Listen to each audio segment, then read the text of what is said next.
যোৱাকালি যিহেতু মামাই চেক দিলে, এয়া পাই গ'লোঁ আমি 10,000 চেক।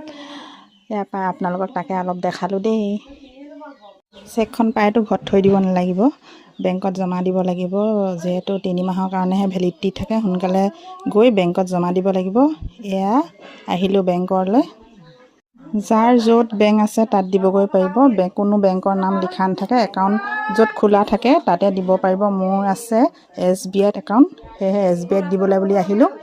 শিমলুগুৰিলৈ আহিলোঁ, শিমলুগুৰি SBI বেংকলৈ বুলি আহিলোঁ। এয়া আহি পাই ভিতৰৰ পৰিৱেশ চাওক, মানুহ হৈছে আৰু সকলোৱে 10,000 চেককে জমা দিবলৈ আহিছে। এয়া ডিপ'জিট ফৰ্ম ফিল আপ কৰি আমি 10,000 চেক জমা দিবলৈ বুলি ল'লোঁ। এনেকৈ গোটেইখনে সকলোৱে কৰি আছে নিজৰ নিজৰ কাম। সকলোৱে 10,000 চেককে জমা দিবলৈ আহিছে আৰু গোটেইখনে পাইছে, ভালে লাগিছে। সকলোৱে মহিলাসকলে যিসকলে পাইছে সকলোৱে ভাল লাগিছে। এনেকৈ আমি বক্সত জমা দিলোঁ।